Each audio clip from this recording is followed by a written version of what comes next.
What's going on, everybody? Welcome back to my channel. So today we're actually going to be heading out into the woods here in search of ramps, which are wild leeks. Come along for the journey and let's see what we can find.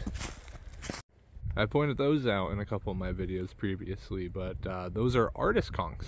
You can actually take those and draw on the back of them, and when it dries out, like so whatever you draw on them, once it dries out, it'll stay. So pretty cool. My better half, Kalia, actually does some pretty cool artwork with them, and I'm sure we'll get some posted here eventually for everybody. Alright, so we made it to the lake, or to the water, but we actually have to go like a mile or two, more so maybe 2 miles back that way. So we may cast the line in here for a second though before we make the journey, yeah, see if maybe we get lucky. So for those of you who may not know what a ramp is a wild leek. They pop up every spring, only in the spring, for a very short window. So we have a very short amount of time to actually go out and get these guys, but I look forward to it every single year. And every single year the ramp patch gets better and better than what it was the year previous. So we're gonna head back, see what we can get into, and keep moving forward, and then at the end of this we'll show you guys a really cool recipe. Well, we're getting a little closer.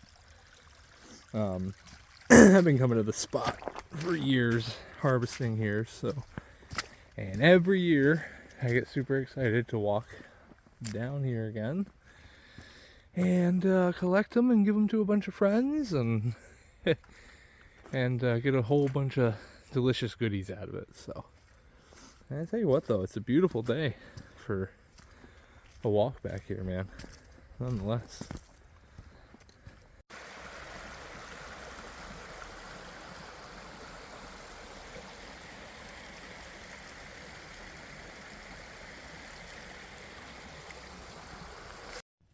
Alright everybody, we made it back to our ramp spot. So we're gonna get to harvesting a bunch of these guys. Every year this patch comes back fuller and thicker, and yeah, so it's looking great. We're gonna get our daily limit today, and then we are going to see if we can grab a few other things, and I'll show you how to harvest them properly and everything like that. So let's get into it.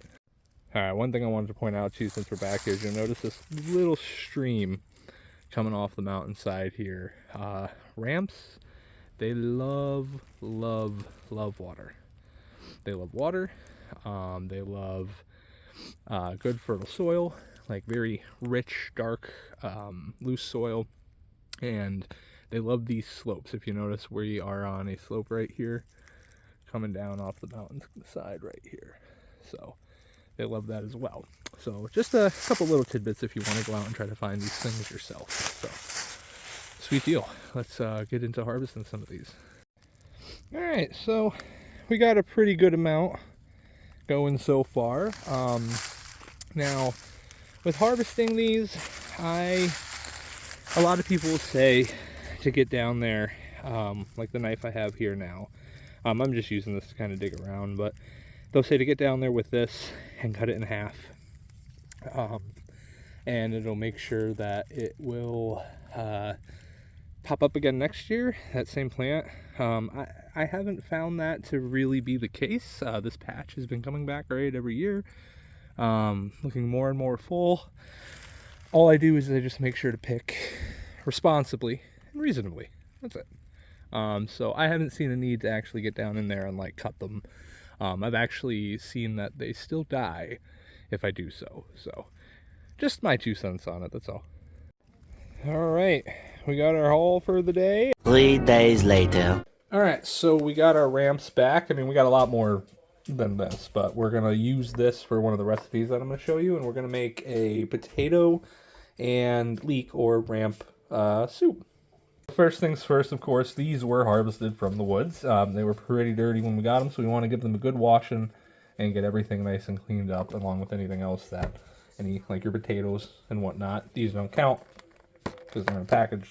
You know what, we're still going to rinse them. But yeah, We're gonna cut all the leaves off. I have a bag right here that I'm actually gonna put them in and save them, and then I think I'm gonna give them to a buddy because he's gonna make a pesto out of them. So, which is gonna be really good. But then, yeah, we're gonna use the light green sprigs here of the ramp and the actual bulb itself. I'm gonna get these all prepped, washed, and I'll see you back in like 2 seconds. So we're back. Now we have about like 2.5-ish cups of the ramps of the light green parts and the actual bulbs.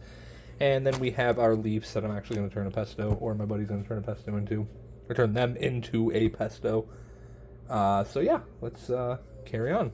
Next step in the process, our garlic, about 2 cloves. We're just going to smash it on down. All right, our garlic is smashed. We got about 2 pounds of Yukon Gold potatoes. We're going to take them, peel them, and then cut them into about like 1/2-inch pieces. Now we are going to take these and we're going to chop them all up. Okay, so we're just looking for a rough chop on these, just like this, and then they're going to be the first things to go into the pan with the butter, because we want to start cooking these down first. And then we have just 1 good old bay leaf. We have a little bit of chives that we're just going to sprinkle on at the end, and then we have our thyme sprigs. So now we're going to take our bay leaves and our thyme sprigs, our potatoes, and our broth, and we're going to add it all together into the pot. We're not going to add the heavy cream yet. That's to the end. Do 1 standard container of chicken broth at your grocery store, just 1. We'll say it's about, 4 cups, give or take. All right, potatoes in. All right, so now we added our bay leaf and we added our thyme sprig, and we're going to get that in there. So we're adding a little razzle-dazzle to the pot. This salt that I'm actually using was given to me by a buddy at Smoked Salt, so I figured that'd be a good little additive here. So now we're just going to let it simmer for about 15-20 minutes, or, until the potatoes get soft. Now we're just removing the bay leaf and the thyme sprigs real quick. So we're going to add our 1/2 cup of heavy cream here, and then we're just going to mix it in, and then we're going to bring this back up to a simmer and let it cook just a little bit longer. And it's looking pretty good, man, and we have some homemade sourdough bread that we didn't make, but we got from someone else, so we're going to pair that with this, so that's going to be delicious. But I use this little masher here, too. I like to kind of get in there and mix it up a little bit, like break up the potatoes a little bit more from like what we threw them in there as originally. But yeah, we'll simmer this a tiny bit more, and it should be ready to go. And then we have this wonderful homemade sourdough bread that we got to pair with our soup. I think that'll do. All right, there's the finished product, and it has sourdough, like I said, to go with it. So I am gonna go demolish this. So everybody have a good night, and thank you for watching, and be sure to like and subscribe. If you enjoyed watching this video and want to see more, be sure to subscribe to our channel. We're posting weekly, and there's always a new adventure that awaits. Take care, everybody.